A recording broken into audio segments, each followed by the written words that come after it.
Ағалтын ауылы Ағалтын жалпы орта мектебінің биология пәні мұғалімі Ажар Нартайқызы. Бала күнгі арман бұл қазіргі күннің көрінісі. Ол менің мақтанышым, мамандығым. Бір күнге жалғанатын мың өмірдің жауапкершілігін арқалай алатын ол ұстаз ғана.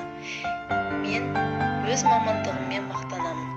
Менің алға қойған мақсатым білім беру саласында аянбай еңбек етіп, жаһандану заманында жан-жақты бәсекеге қабілетті ұрпақ тәрбиелеу. Менің кәсіби ұстанымым әр қазақ менің жалғызым. 21 ғасыр педагогі менің ойымша жан-жақты болу керек. Менің алдыма келген әрбір баланы тәрбиелеу, жан-жақты дамыту менің міндетім.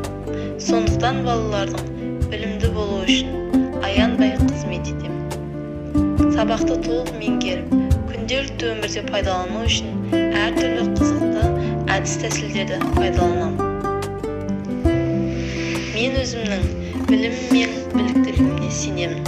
Болашақтың бәсекесіне қабілетті 21 ғасыр шәкіртін тәрбиелеу білім беру саласынан еш қалған емес.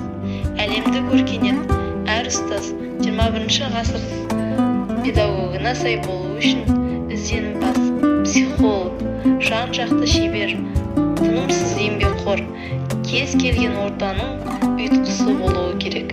Менің алдымда отырған әрбір азамат Қазақстанымыздың дамуы үшін үлес қосатынына үлкен сенімдемін.